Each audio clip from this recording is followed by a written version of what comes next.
दर्शक सबैको ध्यान भोलि हुने नेपाल कम्युनिस्ट पार्टीको सचिवालयको बैठकतिर केन्द्रित भएको छ। प्रधानमन्त्री केपी शर्मा ओलीले प्रचण्डलाई कस्तो जवाब दिनुहोला, उहाँको राजनीतिक प्रतिवेदनमा के होला, ओलीले भोलि दिने जवाबको बारेमा आजको कार्यक्रममा हामी गएर समीक्षा गर्दैछौँ। अब प्रधानमन्त्री आक्रमण शैलीमा आउनुहुन्छ कि नरम भएर आउनुहुन्छ? राजनीतिक प्रतिवेदनमा प्रचण्डले उठान गरेका एजेन्डाहरूमा उहाँको प्रतिक्रिया के हुन्छ? सबैको ध्यान त्यतातिर केन्द्रित भएको छ। साँच्चीकै भोलिको बैठकले साँच्चीकै नेपाल कम्युनिस्ट पार्टीलाई कस्तो बनाउला, फुटाउला कि टुटाउला कि एकताबद्ध बनाउला कि नेताहरूको बिचमा मनमुटाव होला कि नेताहरूको बिचमा सहकार्यको यात्रा सुरु होला कि सबैको ध्यान प्रधानमन्त्रीतिर केन्द्रित भएको छ। प्रधानमन्त्रीले कडा रूपमा प्रतिवेदन तयार पार्नु भएको छ। केपी शर्मा ओलीले आक्रमण शैलीमा आफूलाई प्रस्तुत गर्ने सङ्केतहरू आएको छ। यो अवस्थामा आजको कार्यक्रममा हामी अब नेपाल कम्युनिस्ट पार्टी कसरी अगाडि बढ्ला त, नेता द्वय शीर्ष व्यक्तित्वहरू देशको प्रधानमन्त्री र कार्यकारी अध्यक्षको बिचमा अब सम्बन्ध कस्तो होला त? प्रचण्ड र केपी शर्मा ओलीको बिचमा संवाद हुन सकेन, किन हुन सकेन, के कारणले हुन सकेन? आज हामी यस बारेमा विशेष खुलासा गर्दैछौँ। नेपाल कम्युनिस्ट पार्टीको कुरा गर्दाखेरि तपाईँहरू सबैलाई थाहा छ, समस्याहरू छ, जटिलताहरू छ। पार्टी फुटको सङ्घारमा पुगेको छ। पार्टीलाई फुटबाट अब कसले बचाउने, प्रधानमन्त्रीले कि प्रचण्डले, माधवमा नेपाल कि झलनाथ खनालले? सबैको ध्यान त्यतातिर केन्द्रित भएको छ। आजको कार्यक्रममा हामी यस बारेमा विशेष समीक्षा गर्दैछौँ र भारतीय विदेश सचिव हर्षवर्धन श्रृङ्गलाको नेपाल भ्रमण फलदायी भएको छ, उपलब्धिमूलक भएको छ। उहाँको 2 दिने भ्रमणले नेपाल भारत सम्बन्धलाई मजबुत बनाएको छ। सीमा विवाद समाधानको लागि एउटा आइस ब्रेक हो भनेर धेरैले भनेका छन्। वार्ता भयो, दुवै पक्ष वार्ताको टेबलमा बसेर सीमा विवाद समाधान गर्न तयार भएका छन्। यसले नेपाल भारत सम्बन्धमा एउटा सुमधुरको सङ्केतहरू देखिएको छ। आजको कार्यक्रममा हामी यसबारेमा पनि विशेष चर्चा गर्दैछौँ र भारत फर्कुनु अघि विदेश सचिवले जसरी संक्षिप्त प्रतिक्रिया दिनुभयो र भन्नुभयो, यो भ्रमणले नेपाल भारत सम्बन्धमा एउटा ऐतिहासिक यात्रा तय गरेको छ। धेरैले भनेका छन्। यसका उपलब्धिको बारेमा पनि आजको कार्यक्रममा हामी चिरफार गर्दैछौँ, समीक्षा गर्दैछौँ। र भारतको सहयोग बिना नेपालले प्रगति गर्दैन, नेपालको प्रगति बिना भारतले कुनै पनि उन्नति गर्न सक्दैन, विकास गर्न सक्दैन। दुवै राष्ट्र मिलेर जानुपर्छ, सहकार्य गर्नुपर्छ र दुवै राष्ट्र मिल्नुको विकल्प छैन भनेर भारतीय विदेश सचिवले भन्नुभएको छ। आजको कार्यक्रममा हामी यसबारेमा पनि विशेष खुलासा गर्दैछौँ। अहिलेको अवस्थामा नेपाल भारत सम्बन्ध अब जसरी अगाडि बढेको छ, वार्ताको टेबलमा समस्याको समाधानका पोकाहरू साँच्चीकै खुला होला त? खोल्न दुवै पक्ष तयार होला त? आजको कार्यक्रममा हामी यसबारेमा पनि विशेष चर्चा गर्दैछौँ। भारतीय प्रधानमन्त्री नरेन्द्र मोदीको नेतृत्वमा नेपाल भारत सम्बन्ध अगाडि बढेको र धेरै प्रगति र उन्नति भएको विशेष रूपमा यतिखेर चर्चाको विषय भएको छ र विदेश सचिवले पनि त्यही सङ्केत गर्नुभएको छ। त्यसैले आजको कार्यक्रममा हामी यसबारेमा पनि विशेष रूपमा चर्चा गर्दैछौँ। मोदीको कार्यकालमा 6 वर्षमा 4 पटक नेपाल भ्रमण भयो, नेपालमा उच्चस्तरीय भ्रमण भयो, भारतमा उच्चस्तरीय भ्रमण भयो र दुई देशको सम्बन्ध नयाँ एउटा अवस्थामा पुगेको विश्लेषण र निष्कर्ष पनि निकाल्न थालिएको छ। यसबारेमा पनि आज हामी विशेष रूपमा खुलासा गर्दैछौँ र तपाईँहरू सबैलाई थाहा छ, आज हामी कोरोनाको सङ्क्रमणको बारेमा पनि विशेष रूपमा चर्चा गर्दैछौँ। सङ्क्रमण वात्तै बढेको छ। सङ्क्रमणको कुरा गर्दाखेरि चिसो बढेको छ, जाडो छ, यो बेलामा सङ्क्रमितहरूको समस्या छ, बिरामीहरूको समस्या छ, त्यतातिर सरकारको ध्यान जाओस्। आजको कार्यक्रममा हामी यसबारेमा पनि विशेष रूपमा खुलासा गर्दैछौँ। कोरोनाको कुरा पनि गर्छौँ हामी।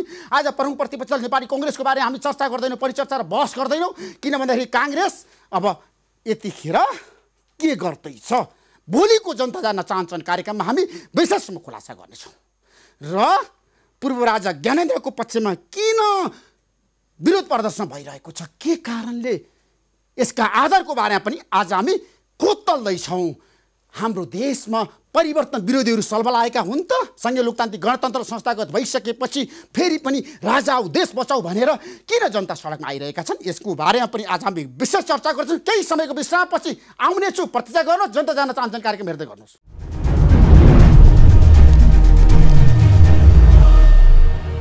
यतिखेर सबैको ध्यान प्रधानमन्त्री केपी शर्मा ओलीतिर केन्द्रित भएको छ। भोलि सचिवालयको बैठकमा ओलीको जवाब के होला? हाम्रो बिचमा प्रधानमन्त्रीका प्रेस सल्लाहकार नेपाल कम्युनिस्ट पार्टीका नेता सूर्य थापा हुनुहुन्छ। सूर्य थापाजी, तपाईँलाई म जनता जान्न चाहन्छन् कार्यक्रममा स्वागत गर्न चाहन्छु। धन्यवाद छ ऋषिजी। भोलिको सचिवालयको बैठकमा प्रधानमन्त्री केपी शर्मा ओलीले कसरी जवाब दिँदै हुनुहुन्छ प्रचण्डलाई? ठ्याक्कै भन्नुहोस् बुदागत रूपमा। प्रधानमन्त्रीज्यूको जवाफ भोलि 1 बजे सुरु हुने पार्टीको स्थायी सचिवालयको बैठकमा आउँछ। यो पूर्व निर्धारित छ। 10 दिन अगाडि नै यो समय निर्धारित छ। भोलि बैठक हुन्छ र जवाफ आउँछ। है जवाफ कस्तो आउँछ? सबैको ध्यान त्यतैतिर केन्द्रित भएको छ। हेर्नुहोस् है, तपाईँलाई थाहा छ प्रचण्डको राजनीति प्रतिवेदनमा चाहिँ उहाँको जवाब के आउँछ? केपी शर्मा ओलीको राजनीति प्रतिवेदन के हुन्छ? न यो कमरेड प्रचण्डको पुष्पकमल दाहालजीको यो राजनीतिक प्रतिवेदन हो, न प्रधानमन्त्रीज्यूले पार्टीको पहिलो अध्यक्षले दिने चाहिँ प्रतिवेदन नै हो। यो चाहिँ उहाँको अभियोग पत्र, आरोप पत्र हो। उहाँले यसमा उठाइएका गलत, लान्छनायुक्त, तथ्यहीन कुराहरूको जवाफ दिने भन्नुभएको छ र सचिवालयले त्यो अनुमति दिएको छ। त्यसो भएको हुनाले यसमा 19 पृष्ठमा जे गलत, तथ्यहीन, लान्छनाहरू लगाइएको छ, अभियोगहरू लगाइएको छ, आरोपहरू लगाइएको छ, तिनको चाहिँ तथ्यपरक, वस्तुगत र यथार्थ धरातलमा उभिएर उहाँको जवाफ आउँछ। त्यसमा प्रधानमन्त्री केपी शर्मा ओलीको भोलिको छ नि राजनीतिक प्रतिवेदनमा प्रचण्डको भण्डाफोड गर्नको लागि तयार भएर आउनु भयो। राजनीतिक प्रतिवेदन होइन, मैले तपाईँलाई पहिले पनि भने प्रधानमन्त्री राजनीतिक प्रतिवेदन ल्याउनु। राजनीतिक प्रतिवेदन न, यो चाहिँ प्रचण्ड कमरेडले विधान बमोजिम, विधानको प्रबन्ध बमोजिम, 2 जना अध्यक्षको सहमतिमा महासचिवको ढोकाबाट प्रवेश गरेर सचिवालयको बैठकमा ल्याउनु भएको आफ्नो ब्यागमा फोटोकपी गरेर ल्याई पहिलो अध्यक्षलाई 1 कपी दिनुभयो अनि सचिवालयका सबै सदस्यहरूलाई बाँड्न दिनुभयो। उहाँले कुनै प्रक्रिया पुरा गरेर यो प्रस्ताव ल्याउनु भएको होइन। त्यसो भएर यसलाई अराजनीतिक, अनैतिक, तथ्यहीन, भ्रमको पुलिन्दा, अभियोग पत्र, आरोप पत्र र तथ्यहरूको भ्रष्टीकरणका रूपमा यसलाई चाहिँ चित्रण गरिएको छ र यो एक्सपोजको नियतले, दुर्नियतका साथ बदनाम गर्ने हिसाबले, प्रधानमन्त्रीमाथि अभियोग लगाउने हिसाबले त्यहाँ झ्यालबाट ल्याइएको, ढोकाबाट यो प्रस्ताव आएको होइन। त्यसकारण यो अराजनीतिक नेता मिलेर आएको छ नि त सूर्य थापाजी। पार्टीका शीर्ष नेताहरू माधव नेपाल, यस्तो प्रस्ताव जुन ढोकाबाट प्रवेश गर्नुपर्ने हो, विधानको प्रबन्ध अनुरूप ल्याउनु पर्ने हो, यस्तो प्रस्ताव 5 जनाको त यो हुँदै होइन। किनभने पुष्पकमल दाहाल प्रचण्डजीको यसमा हस्ताक्षर छ। यो उहाँको प्रस्ताव हो। यसको फड्के किनाराका साक्षी को बस्नुहुन्छ, को उभिनुहुन्छ, भोलि बहस छलफलको क्रममा देखा पर्दै जानु होला। मैले बुझेको सार्वजनिक सञ्चार माध्यममा आएको हिसाबले हेर्दा यो पुष्पकमल दाहालजीको, प्रचण्डजीको यो प्रस्ताव हो। यसलाई उहाँले पार्टीको पहिलो अध्यक्षमाथि दोस्रो अध्यक्षको अभियोग पत्रका रूपमा, आरोप पत्रका रूपमा, लान्छनाका रूपमा, बदनाम गर्ने हतियारका रूपमा, एक्सपोज गर्ने दुर्नियतका साथ त्यहाँ बाँड्नु भएको छ र यसलाई छापेर पार्टीको विधानको पद्धतिको विपरीत केन्द्रीय कार्यालयको दुरुपयोग गरेर, पार्टीको लोगो दुरुपयोग गरेर, पार्टीको केन्द्रीय कार्यालयको मनोमानी ढङ्गले दुरुपयोग गरेर केन्द्रीय कार्यालयका सचिवहरूको पनि जानकारी बेगर केन्द्रीय कार्यालयलाई प्रकाशक बनाएर छापिएको छ। यो चाहिँ छापेर लिएर पठाउन पाउनुहुन्न प्रचण्डले। अनि कसको निर्णयले पठाउनु भयो त? उहाँहरू कार्यकर्ताको बीचमा पठाउनु उहाँले त कसको निर्णयले पठाउनु भयो त? उहाँको पार्टीको निर्णय भन्नुभएको छ। कार्यकारी अध्यक्षले चाहिँ पठाउनु पाउँदैन आफ्नो राजनीतिक प्रतिवेदन। हैन, अध्यक्षले पनि, कार्यकारी अध्यक्षले पनि, कसैले पनि पाउँदैन। पार्टीको निर्णय अनुरूप मात्रै पार्टीमा बहस सुरु हुन्छ, खुला हुन्छ, बहस सञ्चालन हुन्छ, बहसमा दस्तावेजहरू लैजाने कुरा हुन्छ। यो चाहिँ मनोमानी स्वेच्छाचारी हिसाबले गरिएको उहाँको एकल कुरा हो। हिजोको उहाँको समूहमा यस्तो हुन्थ्यो होला, बितेका 30 वर्षमा यो अनुभवबाट गुज्रिनु भएको थियो होला। उहाँले बोलेका कुरा सिद्धान्त, उहाँले लेखेका कुरा दस्तावेज, उहाँलाई लागेको कुरा त्यस ढङ्गको प्रचार सामग्री, उहाँको उचाइबाट आउने अरूले थपडी बजाउने हुन्थ्यो होला। तर नेकपा उहाँको क्लब होइन, उहाँको समूहको, उहाँको मठ जस्तो होइन, उहाँको क्लब होइन। यो कुरा हेक्का राख्नुपर्ने। श्रीजी, तपाईँलाई राम्रो छ, थाहा छ, तपाईँ प्रधानमन्त्रीको प्रेस सल्लाहकार हो। तर प्रधानमन्त्रीमाथि यति ठुलो गम्भीर र सङ्गीन आरोप प्रचण्डले लगाउनु भएको छ, प्रमाण सहित उहाँले त पेश गर्नु भएको छ। प्रमाण होइन कि यो अभियोग पत्र हो। अभियोग पत्र त्यहाँ लेखेर हुन्छ। प्रतिवेदन कसरी बन्छ, राजनीतिक प्रस्ताव कसरी बन्छ भन्ने कुरो हाम्रो विधानको व्यवस्था हेर्नुस् न, के लेखियो भन्ने आधारमा कुनै तय हुने कुरा हो र विधानको व्यवस्था, पद्धति, प्रक्रिया, सहमति, निर्णयले के भन्छ त्यस आधारमा म कुरा गर्दैछु तपाईसँग। तपाईँ ऋषि धमला हुनुहुन्छ, तपाईँले आफ्नो नाम ऋषि धमला नभनेर सूर्य थापा भन्नुभयो भने तपाईँलाई सूर्य थापा भन्छन् र मान्छेले तपाईँ त ऋषि धमला नै हो नि। त्यसो भएको हुनाले यो राजनीतिक प्रतिवेदन होइन, यो लान्छना पत्र, अभियोग पत्र, आरोप पत्र अराजनीतिक प्रस्ताव हो। तपाईँ यसको जवाब दिन प्रधानमन्त्री किन तयार हुनुभयो त? उहाँले त राजनीतिक प्रतिवेदन तयार पार्छु भनेर किन भन्नु? होइन, यसमा प्रधानमन्त्रीको कुरा प्रधानमन्त्रीकै बोलीमा, उहाँकै शब्दमा, उहाँकै भाषामा, उहाँले राख्नुभएकै तथ्यमा आधारित भएर सार्वजनिक सञ्चार माध्यमहरूमा पनि आएको मैले पनि पढेको छु, तपाईँले पनि पढ्नु भएको छ। उहाँले के भन्नुभएको छ भने यो संस्कारहीनताको एउटा चाहिँ कडी हो। नेपालको कम्युनिस्ट आन्दोलनमा यो हदको, यो दर्जाको, यो स्तरको, यो कोटिको संस्कारहीनता कहिले पनि प्रदर्शन भएको थिएन। पार्टीको पहिलो अध्यक्षका विरुद्ध यो तहको संस्कारहीनताका साथ, बदनामको नियतका साथ, दुश्मनले पनि नगर्ने गरी हमला गरेर अन्तर्विरोधहरूलाई मित्रवत रूपमा सञ्चालन गर्ने, कमरेडली हार्दिकताका साथ सञ्चालन गर्ने, वैचारिक बहसका रूपमा सञ्चालन गर्ने होइन, दुश्मनीपूर्ण ढङ्गले सञ्चालन गर्ने, शत्रुतापूर्ण रूप दिने प्रयत्नका साथ यो आएको छ। त्यसो भएको हुनाले प्रधानमन्त्रीले के भन्नुभएको छ भने राजनीतिक विषयको राजनीतिक रूपमा, नैतिक विषयको नैतिक रूपमा चाहिँ उहाँले डिल गर्नुहुन्छ। तर प्रधानमन्त्री म भन्दैछु कार्यकारी अध्यक्षले यदि यो प्रमाणित गर्न सक्दैन भने पार्टी छोड्नुपर्छ, अध्यक्ष पद छोड्नुपर्छ। म भन्दैछु, अघि मैले भने प्रधानमन्त्रीज्यूले आफूले लेख्ने चाहिँ जवाफका सन्दर्भमा के कसरी भन्ने बारेमा उहाँले सचिवालय बैठकमा आफै भन्नुभएको कुरा सार्वजनिक माध्यममा तपाईँ हामीले पढेका छौँ। म भन्दैछु यसमा लगाइएका अभियोग, लान्छना, आरोप, तथ्यहीन कुराहरूको जवाफ नदिई मौन बसेर बेवास्ता गरेर स्वीकारेर बस्ने स्थिति छैन। प्रश्न चाहिँ अब प्रचण्ड कमरेडतर्फ तेर्सिएको छ। यसमा कैयौँ विषयहरू फौजदारी चरित्रका छन्। उहाँले लगाएका भ्रष्टाचारका आरोप फौजदारी चरित्रका छन्। त्यो चाहिँ उहाँले बसेर पार्टीको सचिवालयमा, पार्टीमा म निर्णय गरेर स्थापित गर्छु भनेर हुन्न। त्यो चाहिँ संविधान, कानुन, हाम्रा संयन्त्र सबै हिसाबले ती स्थापित हुनुपर्छ र ती चाहिँ मूल्य, मान्यता, प्रक्रिया, संयन्त्रका कारबाहीको विषय बन्नुपर्छ। त्यो उहाँको चाहिँ चिज त्यसरी संविधान, कानुन बमोजिम ती अगाडि बढ्नुपर्छ। यदि फौजदारी चरित्रका आरोपहरू छन् भने ती राजनीतिक रूपमा छलफल गरेर उहाँलाई रिस उठ्यो, प्रस्तुत गरेर उहाँ खुसी हुनुभयो, फक्किनुभयो, उहाँले आत्मालोचना गरेर यो चाहिँ टुङ्गिने विषय होइन। ती चिजहरू प्रधानमन्त्रीज्यूले सामना गर्नुहुन्छ। ती चिजहरू फौजदारी अभियोगको चरित्रका जे तर प्रधानमन्त्रीले भ्रष्टाचार छ नि संस्थागत गर्नुभयो, उहाँ भ्रष्टाचारमा लिप्त हुनुभयो, भ्रष्टाचारलाई चाहिँ उहाँले मौलाउन दिनुभयो भन्ने आरोप त प्रचण्डले लगाउनु भएको छ नि। ट्रान्सपरेन्सी इन्टरनेसनलले पनि त्यही आरोप लगाए प्रधानमन्त्रीलाई माथि। यो चाहिँ बाख्रो हराएको र बाघ कराएको जस्तो भएको हो कि के र्याङठ्याङ मिलेको? ट्रान्सपरेन्सी इन्टरनेसनल कुनै भ्रष्टाचार भएको भन्ने त्यो हैसियत प्राप्त, जिम्मेवारी प्राप्त निकाय होइन, त्यो एउटा एनजिओ हो। भारतमा यो एनजिओ प्रतिबन्धित छ। नेपालमा यो एनजिओको च्याप्टरको प्रमुख अहिले को हुनुहुन्छ? 2 जना नेपाली कङ्ग्रेसका कार्यकर्ताहरू हुनुहुन्छ। महासमिति सदस्य खेमराज रेग्मी, अर्का चाहिँ पहिले पुरुषोत्तम दाहालजीको घटना र विचारको टिममा 48 सालमा हुनुहुन्थ्यो नि, बोल्नुहुन्थ्यो नि, कृष्ण गेवालीजी। को हुनुहुन्छ तपाईँले हेर्नु भएको छ।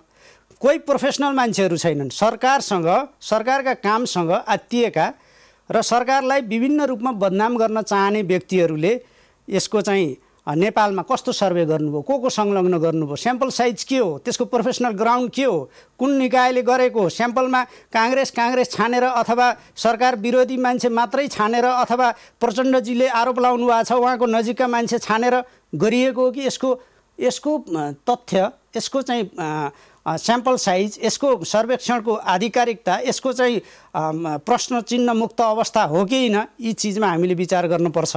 म चाहिँ तपाईँलाई के भन्न चाहन्छु भने होइन, प्रधानमन्त्रीले भ्रष्टाचारलाई आजको दिनमा छ नि जसरी रोकथाम गर्नुपर्छ, नियन्त्रण गर्नुपर्छ, त्यसको भाषामा भन्दैछु। सुन्नुहोस् न, नेपाली जनताले बारेमा यतिको बारेमा आज बाहिर चर्चाको विषय भएको छ, प्रधानमन्त्रीको संरक्षण छ। नेपाली जनताले 58%ले भ्रष्टाचार भइरहेको महसुस गरेका छन्, शक्ति केन्द्रमा त पनि महसुस गरेका छन्। मलाई के लागेको छ भने भ्रष्टाचारको संरक्षक, भ्रष्टाचारमा लिप्त रहने, हिजो खरदारदेखि सचिवसम्म हुँदा भ्रष्टाचारमा लिप्त रहने व्यक्तिहरू र कुनै पद्धति नबसालेका सत्ताको दुरुपयोग गरेका राजनीतिक पार्टीको नाममा रुसमा पानी आउँदा नेपालमा छाता ओढेको खालका चाहिँ टिप्पणी गर्नेहरू यो गरिरहेका छन्। म तपाईँलाई भन्न चाहन्छु, म तपाईँलाई एकदम तथ्यमा भन्न चाहन्छु, सम्माननीय राष्ट्रपतिज्यूका निम्ति कारगेट किन्ने निर्णय अहिले होइन, प्रथम राष्ट्रपति रामवरण यादवको पालामा निर्णय भएको थियो। अहिले राष्ट्रपतिज्यूले त्यो निर्णय क्यान्सल गर्नुभयो र राष्ट्रपति कार्यालयमा पठाएको नियमित बजेट पनि उहाँले करोडौँ बजेट चाहिँ सरकारलाई फिर्ता गर्नुभयो। उहाँले कोरोना कोषमा त्यही ढङ्गले आफ्नो रकम जम्मा गर्नुभयो। यो चाहिँ तथ्यलाई एकातिर आँखा चिम्लेर दोषारोपण गर्ने गरी षड्यन्त्रपूर्वक योजनाबद्ध रूपमा यी चिजहरू ल्याइएको छ। तथ्य एकातिर छ, प्रहार अर्कोतिर छ। उहाँले त आफ्ना निम्ति सरकारले निर्णय गरेको कारगेट प्रधानमन्त्रीमाथि त गम्भीर आरोप लगाउनु भएको छ नि त। उहाँ त भ्रष्टाचारमा चाहिँ एकदम संलग्न हुनुहुन्छ भनेर तथ्यसहित ल्याउनु भएको छ नि त। राजनीतिक प्रतिवेदन हो त। जोसुकैले लगाए पनि ती चिजको सार्वजनिक परीक्षण, तथ्य परीक्षण, सार्वजनिक निकायहरू, राज्यका निकायहरूले तिनको परीक्षण गर्छन्। उहाँको हिम्मत भए उजुरी हाल्नुहोस् न। ल यो पनि रमाइलो हुन्छ नि त। पहिलो अध्यक्ष विरुद्ध दोस्रो अध्यक्षले ल सार्वजनिक निकायहरूमा कानुन सम्मत, संविधान सम्मत ढङ्गले उजुरी गरेर कारबाही गर्नुहोस्, जेल हाल्नुहोस्। त्यसो गर्न सक्नुहुन्छ त? यो राजनीतिक अभियोगको मात्रै विषय होइन, यो फौजदारी कानुन आकर्षित हुने गरी उहाँले उठाएका विषयहरू छन्। त्यसो भएको हुनाले उहाँले ती पुष्टि गर्नुपर्छ। पार्टीको बैठकमा उहाँले नेकपाको बैठकलाई, नेकपाको नेतृत्वलाई, नेकपाको निर्णय प्रक्रियालाई हिजो युद्धकालमा मन नपरेका मान्छेहरूलाई आरोपित गरेर कङ्गारू कोर्ट सिर्जना गरेर त्यसले कारबाही सुनाउने जस्तो नठान्नुहोस् है। चिनिया सांस्कृतिक क्रान्तिको बेला 55-65 को बेला, 65-75 को बेला के भएको थियो? मन नपरेकालाई चुच्चे टोपी लगाइदिने, हेडक्वार्टरमाथि हमला गर्ने, स्थापित नेतृत्वमाथि हमला गर्ने, क्रान्तिको प्रक्रियामाथि हमला गर्ने, पार्टी कब्जा गर्ने काम कोले गरेका थिए? लिनप्याओ सहित कोले गरेका थिए? त्यही ढङ्गले अहिले दोस्रो अध्यक्षले पहिलो अध्यक्षमाथि हमला गर्ने गरी, हेडक्वार्टरमाथि हमला गर्ने गरी, समानान्तर गुटगत हेडक्वार्टर खडा गर्ने गरी जुन ढङ्गका आरोप, लान्छना, प्रहार भइरहेका छन् त्यो नेपाली जनतालाई थाहा छैन र यो पार्टीका सदस्यहरूलाई थाहा छैन। जतिसुकै 100 वटा बुँदा भए पनि केही फरक पर्दैन। यी तथ्यहीन, तुकहीन प्रधानमन्त्रीज्यूको भाषामा भन्नुहुन्छ भने उहाँले यी आरोपहरू सही छैन। म भन्दैछु, उहाँले प्रधानमन्त्रीज्यूले सचिवालयकै बैठकमा यी आरोपहरूलाई म अस्वीकार गर्छु, खारेज गर्छु, यो दुर्नीयत हो, षड्यन्त्र हो। मेरो जीवनमा यस ढङ्गको प्रहार, यस ढङ्गको लान्छना यति गरिमामय ठाउँमा पहिलो पटक म चाहिँ सुन्दैछु। सायद अरूले पनि पहिलो पटक होला भनेर यसलाई चाहिँ खारेज गरिसक्नु भएको छ। यो कुनै अर्थ छैन। यो चाहिँ खाली कागजको रूपमा मात्रै यो चाहिँ यो तरङ्गित जनमत बनायो नि यसले केही तरङ्गित बनाएको छैन। यो सबै केपी विरुद्धमा एउटा राष्ट्रिय जनमत बनिसक्यो। सुन्नुहोस्, यो यति गुटगत, लान्छनायुक्त, दुराशायुक्त, अपराधिक योजनाका साथ आएको छ। कार्यकर्ताले जहाँ भेट्यो त्यहाँ च्यातिरहेका छन्। म तपाईँलाई देशभरिको सूचना भन्न चाहन्छु। उहाँहरू लुकाएर, उहाँहरूले अपराधिक हिसाबले ल्याएको चिज लुकाएर भूमिगत शैलीमा बाँडे जस्तो गरिरहनु भएको छ। कार्यकर्ताले जहाँ भेट्यो त्यहाँ च्यात्ने काम गरेका छन् र यो च्यात्न लायक पनि छैन। यो कसैले पढ्दा पनि पढ्दैनन्। त्यसमा यो प्रतिवेदन कसैले पढ्दैनन्, सबैले पढे त पढ्दैनन्। तपाईँ अहिले त काङ्ग्रेसका नेताहरूले यसको समर्थन गरिसके। काङ्ग्रेसका होइन, काङ्ग्रेसभित्रका केही 1-2 जना व्यक्ति, डाक्टर बाबुराम भट्टराई प्रधानमन्त्रीसँग, पार्टीको नेकपाको पहिलो अध्यक्षसँग व्यक्तिगत रूपमा कुण्ठा राखेर ईर्ष्या, द्वेष, जलनले गगन थापाजी प्रतिपक्षको सांसद हुनुहुन्छ। म व्यक्तिगत रूपमा टिप्पणी गर्दिनँ। उहाँले समर्थन गर्नु र विरोध गर्नुले यसमा के फरक पार्छ? उहाँ चाहिँ समर्थन गर्दा यो सही हुने, उहाँले विरोध गर्दा यो चाहिँ गलत हुने हो र? उहाँले जे गरे पनि पढे हुन्छ, उहाँलाई चाहिँ राम्रो लागे, पढे भयो। तर उहाँको समर्थन विरोधको यसमा के अर्थ छ? नेपाली काङ्ग्रेसको आन्तरिक मामलामा मैले गर्ने टिप्पणीको के अर्थ हुन्छ? गगन थापाजीको त्यही अर्थहीन कुरा हो। उहाँ यति फुर्सदिलो नहुनुहोस्, अलि ऊर्जाशील युवा हुनुहुन्छ भन्ने मान्छेलाई एउटा छ। नेपाली काङ्ग्रेसको म वैकल्पिक नेतृत्वको दावेदार हुँ भन्नुहुन्छ, त्यो हिसाबले तयार हुनुहोस् भन्ने सुझाव हो मेरो। त्यसमा ट्रान्सपरेन्सी इन्टरनेसनलको प्रतिवेदन ठिक छ कि बेठिक छ? त्यो तपाईँ प्रधानमन्त्रीको प्रेस सल्लाहकारको नाताले त्यो गलत छ। त्यो एउटा एनजिओको कुरा हो, भारतमा प्रतिबन्धित छ। मैले अघि पनि भने त्यसको कुनै औचित्य छैन, प्रधानमन्त्री अर्थ छैन। र त्यो प्रतिवेदनको विषय एकातिर छ, प्रतिवेदनलाई चाहिँ प्रस्तुत गर्ने केही दुराशय राख्ने सञ्चार माध्यमले जसरी प्रस्तुत गरेका छन् नि, त्यसका तथ्यहरूलाई आफू खुसी अपव्याख्या गरेर प्रधानमन्त्री विरुद्ध लाञ्छित गर्ने गरी यो प्रचण्डजीको प्रतिवेदनलाई कार्यान्वयन गर्ने गरी उनीहरूले चाहिँ त्यो लाञ्छनालाई त्यसरी पस्केका छन्। त्यति मात्रै छैन, सरकारको विभिन्न निकायको भ्रष्टाचार विरुद्ध सरकारले गरिरहेका कामहरूको सन्दर्भमा भ्रष्टाचार विरुद्ध काम गर्ने निकायहरूले चाहिँ गरिरहेको कामलाई 84%ले भन्दा बढीले राम्रो मानेका छन्। सरकारले भ्रष्टाचार नियन्त्रणमा गरिरहेको प्रयासलाई 65% भन्दा बढीले राम्रो मानिरहेछन्। अनि मैले अघि भने नि 58%लाई भ्रष्टाचार बढिरहेको अनुभूति भएको छ, महसुस भएको छ अरे। मलाई चाहिँ के महसुस भएको छ भने यो प्रतिवेदन र त्यो प्रतिवेदनका बीच कुनै साँठगाँठ सम्बन्ध, दुराशय, कोठे चाहिँ बैठक, त्यो खालको छलफल कार्यान्वयन, त्यस ढङ्गले प्रधानमन्त्री माथि प्रहारको त्यो योजना त्यसको कार्यान्वयनमा चाहिँ कहीँ सम्बन्ध छ भन्ने लागेको छ। तपाईँलाई थाहा छ अब एउटा एकदम रणनीति प्रचण्ड माधवमा नेपाल गठबन्धनको छ। केपी शर्मा ओलीलाई सकेसम्म दुवै पदबाट हटाउने, सकेसम्म अध्यक्षबाट पनि प्रधानमन्त्रीबाट पनि। यसपटक सचिवालयदेखि केन्द्रीय समितिसम्म पुग्दाखेरि यहीँ रोकेर म भन्दैछु, बहुमत अल्पमत हाम्रो विधान अनुसार त्यसको केही अर्थ छैन। बहुमत अल्पमतले कुनै निर्णय पार्टीमा त बहुमतले पनि निर्णय गर्न सक्छ भन्ने कुरा लेखेका छन् त विधानमा। तपाई त पढेको व्यक्ति हो। नेकपाको सुन्नुस् है ऋषिजी, नेकपाको सङ्क्रमणकालीन प्रबन्धमा पार्टी एकतापछि बनेको अन्तरिम विधानमा कहीँ पनि बहुमत अल्पमतको सङ्क्रमणकालीन अवधिमा महाधिवेशन पनि सर्वसम्मतिले नेतृत्व छान्ने तहसम्मका सहमति समझदारी छन्। विधानको व्यवस्था पनि त्यही छ। अध्यक्षको काम कर्तव्य अधिकारका सन्दर्भमा हेर्नुहोस् के छ, विधानले चाहिँ के कुरा प्रस्ताव बन्ने, के कुरा निर्णय हुने, के कुरा अन्तर्पार्टी निर्देशनका रूपमा सर्कुलर जारी हुने, ती कसरी गर्ने, हस्ताक्षर कसले गर्ने, निर्णय कसरी गर्ने, प्रस्ताव कसरी बन्ने, तयारी कसरी बन्ने, बैठक कसरी बस्ने, निर्णय कसरी हुने, यी सबै कुरा व्यवस्थित गरेका छ है। तपाईँले नेपाली काङ्ग्रेसको विधान हेरेर, हिजोको एमालेको विधान हेरेर, तपाईँले माओवादी केन्द्रको विधान हेरेर, तपाईँले रुसी कम्युनिस्ट पार्टीको, चिनिया कम्युनिस्ट पार्टीको, हिजो सिपी मैनालीको पालाको नेकपा मालेको विधान हेरेर अहिले मसँग त्यो विधानमा कहीँ पनि सहमति बेगर कुनै प्रस्ताव बन्दैन, सहमति बेगर सर्वसम्मति बेगर कुनै निर्णय हुन्न। कुनै बहुमत अल्पमतको कुरा कम्तीमा महाधिवेशनसम्म नहुने स्पष्ट व्यवस्था छ। तर अहिले बहुमतको कुरा आइरहेछ त।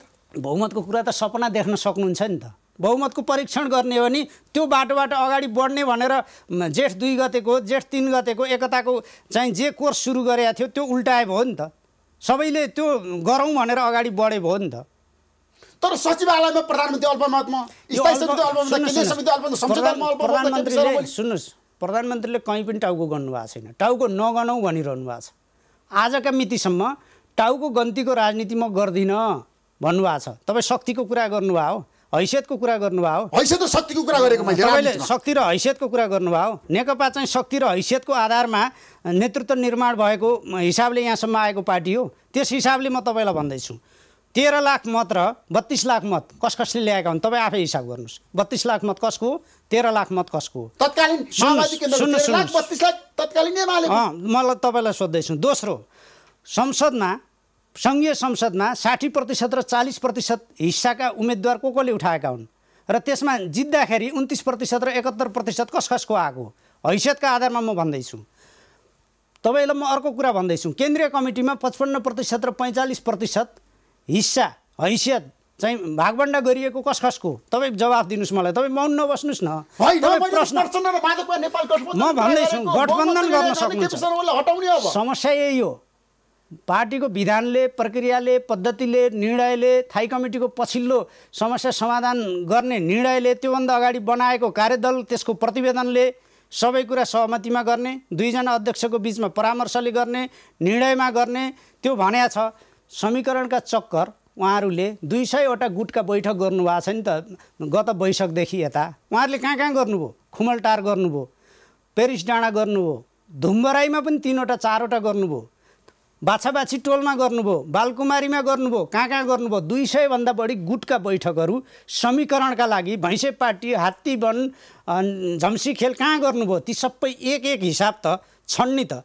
यो समीकरणको गुटको भेला गर्नु प्रधानमन्त्रीले कहीँ गर्नु भएको छ। बालुवाटारमा प्रत्येक दिन गुटको बैठक हुँदैन। बालुवाटार सुन्नुहोस्, बालुवाटार भन्दा बाहिर प्रधानमन्त्री पार्टीको बैठकमा उहाँलाई भेट्न आउने मान्छेहरूको भेटघाटमा, बालुवाटार बाहिर गएर उहाँले कहीँ पनि गर्नुभएको छैन। बालुवाटार त प्रधानमन्त्रीको निवास हो। निवासमा त विभिन्न खालका भेटघाटका निम्ति साथीहरू आउँछन्, छलफल हुन्छन्। पार्टीको केन्द्रीय कमिटीको बैठक 2075 साल जेठ 3 गते त्यहीँ बसेको, त्यसपछिका केन्द्रीय कमिटीको पनि बैठक त्यहीँ बसेको, थाई कमिटीका बैठक पनि त्यहीँ बसेका हुन्, सचिवालयको बैठक पनि त्यहीँ बसेको। पार्टीका विभिन्न तहका नेताहरू, विभिन्न खेमाका, विभिन्न क्षेत्रका, विभिन्न समूहका, विभिन्न प्रदेशका नेताहरू भेट्न आउने प्रधानमन्त्रीलाई त्यही हो। प्रधानमन्त्रीले सबैलाई भेटेर कुरा गर्नुभएको छ, सबैसँग छलफल गर्नुभएको छ।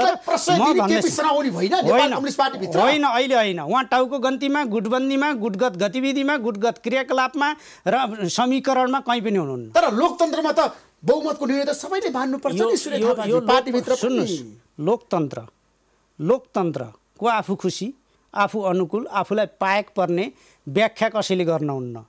एउटा महाधिवेशनबाट हारजितको फैसला भएपछि अर्को महाधिवेशनमा गएर आफूलाई पुनः परीक्षण गर्ने, टेस्ट गर्ने, त्यसमा चाहिँ प्रतिस्पर्धा गर्ने लोकतन्त्रको आधारभूत कुरा हो। त्यो छोडेर बिच बाटोमै चाहिँ आफू खुसी यो पद र त्यो पदका निम्ति भन्दै समीकरण गर्ने कुरो कदापि लोकतन्त्र होइन। दोस्रो, आवधिक निर्वाचन लोकतन्त्रको आत्मा हो। 74 सालमा आवधिक निर्वाचन भयो। त्यसले प्रधानमन्त्री केपी शर्मा ओली, हालका प्रधानमन्त्री केपी शर्मा ओलीको नेतृत्वमा देशव्यापी जुन निर्वाचनको माहौल सिर्जना भयो, चाहिँ जुन जनादेश प्राप्त भयो उहाँको नेतृत्वमा 84भन्दा बढी ठाउँमा उहाँले देशव्यापी क्याम्पेनिङहरूको नेतृत्व गरेर उहाँका एजेन्डालाई, उहाँका चाहिँ के अरे घोषणापत्रलाई, उहाँले अगाडि सारेका सपनाहरूलाई अनुमोदन गर्यो र चाहिँ करिब 2/3 राष्ट्रिय सभाको समेत थप्दा चाहिँ 2/3 मत नेपाल कम्युनिस्ट पार्टीले प्राप्त गर्यो। उहाँको नेतृत्वमा नेपाल कम्युनिस्ट पार्टीले होइन है ऋषिजी, तपाईँ ख्याल गर्नुहोस्। त्यतिखेर वाम गठबन्धन थियो। स्थानीय चुनावमा नेकपा एमाले एक्लै 45%भन्दा बढी मत ल्याएको थियो, बहुमतभन्दा बढी चाहिँ स्थानमा जितेको थियो र निर्वाचनमा 121 सिट एक्लै नेकपा एमाले जितेको थियो, 36-37 सिट माओवादी केन्द्रले जितेको थियो। दुईटा मिलाउँदाको कुरा गर्दैछु मैले। र त्यो निर्वाचनमा प्रमुख शक्ति नेकपा एमाले, सहायक शक्ति नेकपा माओवादी केन्द्र भएर वाम गठबन्धनलाई जनताले रुचाएर कतिसम्म रुचाए म तपाईँलाई भनौँ। 7 बुँदे सहमति भएको थियो 2 जना अध्यक्षका बिचमा। त्यसमा एउटै निर्वाचन क्षेत्र चिन्ह सूर्य चिन्ह लिएर चुनाव लड्ने सहमति थियो। नारायण काजी श्रेष्ठ लगायतका केही व्यक्तित्वहरूले त्यतिखेर चाहिँ बवाल गर्नुभयो र एउटै सूर्य चिन्हमा चुनावमा जाने गठबन्धनको त्यो सहमतिलाई उहाँहरूले चाहिँ उल्टाउनु भयो। उल्टाइसकेपछि के भयो भने सूर्य चिन्ह नेकपा एमालेको, हँसिया हतौडा चिन्ह नेकपा माओवादी केन्द्रको भयो। दुईटा चिन्हमा जाने कुरा भयो। यसको परिणाम के भयो तपाईँलाई म सम्झाउँ। यसको परिणाम के भयो भने एउटै मतपत्रमा सूर्य चिन्ह र हँसिया हतौडा देखेपछि जनता खुसी भएर 10 लाखभन्दा बढीले दुवै ठाउँमा सूर्य चिन्हमा पनि हँसिया हतौडामा पनि छाप लगाएर 10 लाखभन्दा बढी मत बदर भयो। त्यो मतले चाहिँ हाम्रो समानुपातिक सांसदहरू 21 जना सांसदहरू नोक्सान नेपाल कम्युनिस्ट पार्टीले भेट्यो। सूर्यजी तपाईँले जुन कुरा गरिरहनु भएको छ नि, अहिले आएर प्रचण्डको भनाइ चाहिँ मेरो कारणले केपी शर्मा ओली देशको प्रधानमन्त्री भएको हो। केपी शर्मा ओलीको कारणले, नेकपा एमालेको कारणले उहाँले चितवनबाट चुनाव जितेर आउनुभएको हो नि। यो तथ्य बिर्सने तपाईँले, यो तथ्य बिर्सिनुभयो। उहाँले रोल्पामा चुनाव लड्नुभयो, छोड्नुभयो, कीर्तिपुरमा चुनाव लड्नुभयो, हार्नुभयो, सिराहामा चुनाव लड्न जानुभयो, हार्नुभयो भन्ने चर्चा थियो। पछि नाटकीय ढङ्गले जितेको घोषणा भयो। कहाँ थियो उहाँको निर्वाचन क्षेत्र? कहाँ थियो निर्वाचन क्षेत्र? उहाँ चाहिँ बसाइ सरेर त्यहाँ बस्नुभएको उहाँका पिताजी उहाँ हुर्किनुभएको थियो होला, उहाँले पढ्नुभएको थियो होला। उहाँको निर्वाचन क्षेत्र चितवन थियो। नेकपा एमालेका कार्यकर्ताहरूले, नेताहरूले त्यहाँ गठबन्धनको उम्मेदवारका रूपमा उहाँलाई मद्दत नगरेको भए कति मतको अन्तरले जित्नु भएको छ? नेकपा एमाले मद्दत नगरेको भए उहाँले चुनाव जित्नुहुन्थ्यो। उहाँलाई चुनाव जित्न नेकपा एमाले चाहियो। अनि चाहिँ मैले प्रधानमन्त्री बनाएँ भनेर बडो परिवर्तन भयो, देशमा गणतन्त्र आयो। अहिले अब राज संस्थाको बारेमा चर्चा भएको छ, राज संस्था पुनर्वाली गर्नुपर्छ, राज संस्था चाहिन्छ, राज आऊ देश बचाऊ भनेर पनि आज राज संस्था यसरी चम्किरहेको भनेर कति राजावादीहरूले फुर्तीफार्ती गरेका छन् नि। यो कसका कारणले हो? पार्टीभित्र उहाँहरूले समीकरणको गोलचक्कर र यो गाई जात्रा प्रदर्शन गरेको कारणले उत्साहित भएको होइन। यो सम्झिनु पर्यो नि। आफूले जन्माएको सन्तानप्रति माया मोह हुने हो भने गणतन्त्र प्रतिकूलका, सङ्घीय लोकतान्त्रिक गणतन्त्रको मूल्य मान्यता प्रतिकूलका, यसले चाहिँ आफ्नो थान्कोमा लगाएका शक्तिहरू उत्साहित हुने गरी यो जात्रा किन गरे त? तर गणतन्त्र त प्रचण्डले मैले ल्याएको भन्नुभएको छ नि त। मेरै कारणले आएको। पत्याउँछन् कतिजनाले? उहाँको शक्ति 62-63 को आन्दोलनमा काठमाडौँमा जुलुसको पछाडि सेउला बोकेर उहाँहरू सामेल भएको हो। यो कुरा सम्झनुहोस् है। 12 बुँदे समझदारीले हिंसाको राजनीतिको अन्त्य, स्थगन र शान्तिपूर्ण जनक्रान्तिको चाहिँ एउटा समझदारी जुन 7 दलसँग बन्यो, 7 दलको प्रमुखता र माओवादी पछि ब्याकिङमा सामेल भएपछि त्यसले जनक्रान्तिको रूप लिएको हो। यो तथ्य हो कि होइन? माओवादीले बन्दुक पड्काएर गणतन्त्र स्थापना भएको काठमाडौँमा। उनीहरूले जहिलेसम्म बन्दुक पड्काए गणतन्त्र टाढा पुग्यो, जहिलेसम्म हिंसा मच्चाए गणतन्त्र सङ्घीयता टाढा भएर राजाले आफ्नो शक्ति माओवादीको बन्दुकमा त्यसैमा टेकेर, एम्बुसमा टेकेर चाहिँ त्यतिखेरको लोकतान्त्रिक चाहिँ व्यवस्थालाई त्यही एम्बुसमा टेकेर त्यसैमा चाहिँ सेबोटेज गरेको होइन। यो बिर्सिएको तपाईँले माघ 19 को घटनापछिको चाहिँ भुक्तमान खेप्नु भएको थियो। त्यतिखेरको स्थिति बिर्सनु भयो। त्यो चाहिँ बहाना मूलत प्रचण्डजी र उहाँको नेतृत्वको आन्दोलनलाई बहाना बनाएर दलहरूमाथि हमला गर्ने, त्यो चाहिँ संविधानमाथि हमला गर्ने, आफै राजा अध्यक्ष हुने कुरा अरू के बहानामा गरेको? त्यसो भए नेपालमा राज संस्था फर्कदैन अब? त्यो चाहिँ सपना हो। कसैले सुतेका बेला सपना देख्न सक्छ। राजा ज्ञानेन्द्र फेरि राजा बन्ने हल्ला छ। ज्ञानेन्द्र पारस राजा बन्ने, युवराज बन्ने, फेरि राजा बन्ने नेपाली जनताले नचिनेका पात्र हुन् र चिनिराखेका बराजु हुन् त। यी बराजुका बारेमा धेरै छलफल नगर्नुहोस् न। ठ्याक्कै भन्नुहोस्, पार्टी फुट्छ कि टुट्छ कि जुट्छ? प्रयास चाहिँ पार्टी फुटबाट जोगाउने, एकताको भाषामा अगाडि बढाउने, नेताहरूको समझदारीलाई अन्त्य गर्ने, अराजनीतिक लान्छनाहरू जो लगाइएका छन्, देशभरि वितरण गरिएका छन्, मर्यादाका सीमा नागिएका छन्, संस्कारहीनता प्रदर्शन गरिएको छ, त्यसलाई आलोचना गर्ने, खण्डन गर्ने, खारेज गर्ने काम हुन्छ। पार्टी एकताको भाषा चाहिँ पार्टी एकता एक्लै प्रधानमन्त्रीले चाहेर मात्रै हुन्न है। पार्टी एकता चाहिँ चाहनाले मात्रै पनि चाहिँ अगाडि नबढ्न सक्छ। तर कुरो के हो भने प्रधानमन्त्रीज्यू पार्टी एकताको पक्षमा, सहमतिको पक्षमा, एकताको पक्षमा, देशलाई चाहिँ नेपाल कम्युनिस्ट पार्टीले जुन नेतृत्व गर्ने हैसियत प्राप्त गरेको छ यसलाई अझ विस्तार गर्ने। यो एकपटक मात्र होइन, अब चाहिँ 2079 सालमा हुने निर्वाचनमा पनि नेकपाको नेतृत्व आउने गरी, नेकपाले नै देशको नेतृत्व गर्ने गरी पार्टीलाई, सरकारलाई, सिङ्गो जनमतलाई त्यस ढङ्गले प्रभावित गर्ने गरी अगाडि बढ्न चाहनुहुन्छ। प्रधानमन्त्रीज्यूको रोड म्याप यो हो। प्रधानमन्त्रीज्यू चाहिँ प्रधानमन्त्री पार्टी फुटाउँदै हुनुहुन्छ केपी शर्मा ओली। यो चाहिँ गुरिल्ला शैली, यो गुरिल्ला शैली हो। पूर्वतिर हल्ला गर्ने, पूर्वतिर हल्ला गर्ने, पश्चिमतिर आक्रमण गर्ने गुरिल्ला ट्याक्टिस हुन्छ के। त्यस अन्तर्गतको कडी हो। पार्टी फुटाउन आफू तयारी गर्ने, वडा तहसम्म तयार हौ भनेर निर्देशन दिने, जिल्ला र विभिन्न तहसम्म यो बदनाम राजनीतिक दस्तावेज वितरण गर्ने, विधि प्रक्रिया विपरीत वितरण गर्ने, अनि प्रधानमन्त्रीमाथि दोष थोपर्ने जुन कुरा भइरहेछ नि, यो त लोकतान्त्रिक प्रतिस्पर्धात्मक परिपाटी हो के। यो पारदर्शी ट्रान्सपरेन्ट व्यवस्था हो। यसमा गुरिल्ला शैलीको ट्याक्टिस, त्यो ढङ्गको दाउपेच, त्यो ढङ्गको कुरा चाहिँ हुन्न। जे कुरा हो खुला खुलस्त, मार्क्सवादले यही भन्छ, खुला खुलस्त आफ्ना कुराहरू भन्ने, आफ्नो ढङ्गले पार्टीलाई एकताबद्ध रूपमा अगाडि बढाउने हो भने एकताको भाषा प्रयोग गरेर अगाडि बढ्नु पर्यो। विभाजनको, फुटको, गुटबन्दीको यो खालको चाहिँ रातो दिन त्यो अभ्यास गर्ने अनि एकताको गीत गाउने। एकता चाहिँ पूजा अर्चनाको विषय होइन, एकता गीत गाउने विषय होइन, एकता चाहिँ लय मिलाएर चाहिँ कराउने विषय होइन। एकता व्यवहार हो। पार्टीलाई एकताबद्ध गर्ने, महाधिवेशनमा लैजाने, महाधिवेशनबाट नयाँ एकल नेतृत्व ल्याउने, पार्टीमा चाहिँ सङ्क्रमणकालीन जो प्रबन्ध छ त्यसको अन्त्य गर्ने र पार्टीलाई नयाँ ढङ्गले चाहिँ अगाडि बढाउने जुन एकताको सहमति समझदारी छन्, उहाँको त्यो प्रस्तावले ती चिजहरूको उल्लङ्घन गरेको छ। एकताको कुरा गर्ने हो भने त्यो ठाउँबाट उहाँ चाहिँ ब्याक हुनुपर्छ, उहाँ फिर्ता हुनुपर्छ, उहाँले गल्ती महसुस गर्नुपर्छ। मैले ठुलो गल्ती गर्ने जीवनमा भन्ने महसुस गर्नुपर्छ। हिजोदेखि आफ्नो बानी व्यवहारमा आफूसँग असहमत हुने बित्तिकै तपाईँलाई म भन्दैछु नि, मोहन विक्रम सिंहले गद्दार पुष्पलाल लेख्नुभयो, भरत दाहालजीले मोहन विक्रमलाई चाहिँ अराजकतावादी व्यक्तिवाद चाहिँ अवसरवादको नेपाली आयाम लेख्नुभयो।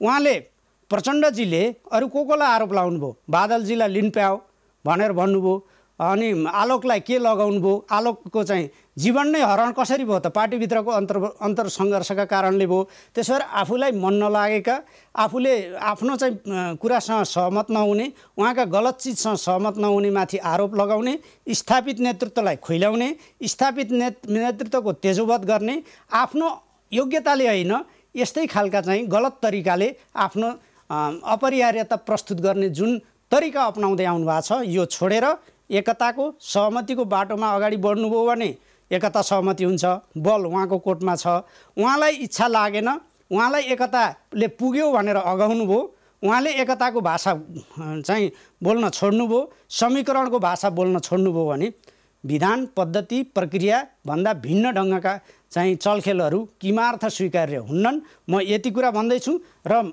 म चाहिँ जबजको पक्षमा हिजो लागेका नेताहरू जबजलाई महाधिवेशनबाट सिद्धान्त बनाएर मार्गदर्शक सिद्धान्त बनाएर नेपालको सन्दर्भमा मार्क्सवादको नेपाली संस्करण मौलिक संस्करण हो भनेर निर्णय गरेका दस्तावेज प्रस्तुत गरेका नेताहरू प्रचण्ड कमरेडको कार्यकर्ता बनेर हिँडिरहेको, त्यस ढङ्गले चाहिँ भिन्न गतिविधि गरिरहेको हेरिरहेका चाहिँ देशभरिका साथीहरूलाई भन्न चाहन्छु, यस ढङ्गले कस्तो पार्टी, कस्तो एकता, कस्तो प्रक्रिया, कस्तो संस्कार, कस्तो संस्कृति, कस्तो चाहिँ भविष्य बनाउन चाहनुहुन्छ, निर्णय गर्ने ठाउँमा तपाईँहरू सबै हुनुहुन्छ, हेर्नुहोस् भनेर म भन्न चाहन्छु। थ्याङ्क यू सो मच सूर्य थापाजी, महत्त्वपूर्ण समय दिनुभयो, तपाईँलाई म धेरै धेरै धन्यवाद दिन चाहन्छु। Thank you so much. तपाईँलाई पनि धन्यवाद छ।